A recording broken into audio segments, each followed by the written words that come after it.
जो इंसान भागवत गीता के इन 9 बातों को ध्यान में रखते हैं, उनके जीवन में कभी कोई दुख, तकलीफ या परेशानी नहीं आएगी।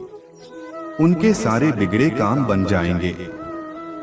श्रीमद् भागवत गीता में भगवान श्री कृष्ण ने अर्जुन को जो उपदेश दिए हैं, वह केवल अर्जुन के लिए नहीं, बल्कि दुनिया के हर मनुष्य के लिए उपयोगी साबित हो सकती है, बेशर्ते वह अपने कर्म को करते रहे।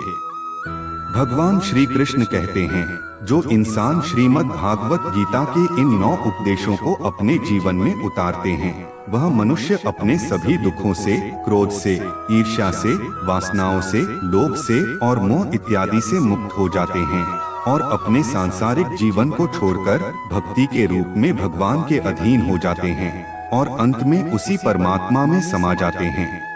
भगवान श्री कृष्ण कहते हैं, भगवान से प्रेम का बंधन होना चाहिए। भगवान की उपासना शरीर से करने के साथ साथ मन से भी होना चाहिए, तभी मनुष्य का उपासना साबित होता है। मनुष्य जब तक अपने इंद्रियों के वश में होता है, तब तक उन्हें सुख, दुख और मोह इन सभी के गुलाम बने रहते हैं। जब मनुष्य इन तीनों को त्याग देते हैं, तभी वह सच्चे भक्त के रूप में भगवान के सामने आ पाते हैं। इसीलिए हमें सुख, दुख और मोह को त्यागना जरूरी है। मनुष्य जब तक अपने बारे में सोचते रहते हैं और अपने परिवार के बारे में सोचते रहते हैं, तब तक वह भगवान के भक्त नहीं बन सकते। अगर वह सांसारिक जीवन को छोड़कर, अपने पारिवारिक मोह को छोड़कर भगवान के शरण में आ जाते हैं, तभी वह सच्चे भक्त हैं। श्रीमद् भागवत गीता में भगवान श्री कृष्ण कहते हैं कि मनुष्य को रोज वस्त्र बदलने से उनका हृदय नहीं बदल जाता।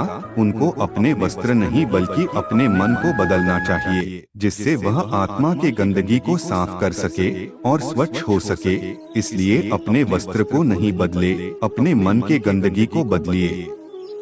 भगवान श्री कृष्ण कहते हैं, भगवान ने जिसे ध्यान दिया है, दौलत दिया है, उनको गौ माता को अवश्य रखना चाहिए।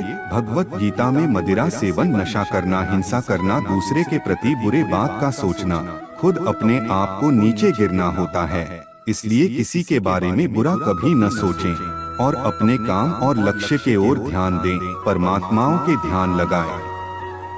भगवान कहते हैं कि आप सांसारिक सुख के पीछे मत भागे, आप अपने मोक्ष के पीछे भागे, जो आपको जन्म और मरण के बीच की दूरी को खत्म कर सकता है।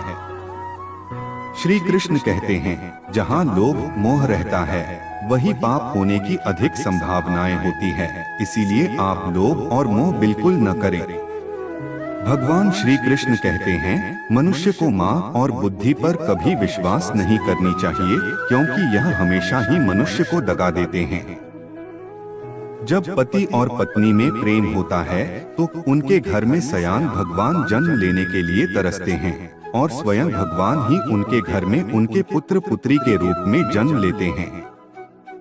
प्यारे भक्तों, भगवान चाहते हैं कि संपूर्ण गीता सार के माध्यम से आप सभी उनको चाहते और शरीर से पूजन करने वाले अपने मन से पूजन करें। इससे भगवान को ज्यादा खुशी होती है और अपने लोभ, मोह को त्याग कर भक्ति भजन करना चाहिए। भगवान यही चाहते हैं।